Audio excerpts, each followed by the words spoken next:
নমস্কার মিষ্টি বন্ধুরা, আশা করি সকলে ভালো আছো। তো তোমাদের কাছে আমার একটি রিকোয়েস্ট, এই ভিডিওটি সম্পূর্ণ দেখো এবং এই দিদিভাইটিকে সাপোর্ট করো আর প্লিজ সাবস্ক্রাইব করে দিও চ্যানেলটি। তোমাদের সঙ্গে আজকে শেয়ার করবো এই প্যান্টটি তো কতটা জায়গা ছিঁড়ে গেছে, সেটা কী করে সেলাই করবে সেটাই তোমাদের সঙ্গে শেয়ার করবো। তার জন্য সিতে আগে কী করবো, সিলেক্ট করে নেবো। দেখতে পাচ্ছ লাল একটা দাগ আছে, তার সোজাসুজি নিয়ে নেবো, তারপর লেন্থ 2 নিয়ে নেবো।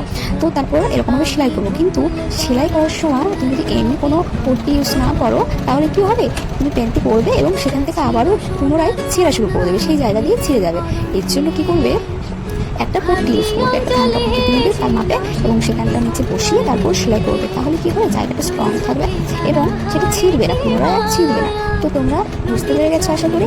আর তোমাদের কাছে ভিডিওটা কেমন লাগলো আমার কাছে বলো, আর সকলে আমাকে সাপোর্ট করো প্লিজ। আর আমি কিছু ভুল করে থাকি আমাকে অবশ্যই কমেন্ট সেকশনে কমেন্ট করো, কারণ মানুষ ভুল থেকেই তো শেখে, তাই না? শেখার তো কোনো বয়স হয় না। আমি সকলের কাছ থেকে শিখতে চাই, প্লিজ আমাকে জানিও।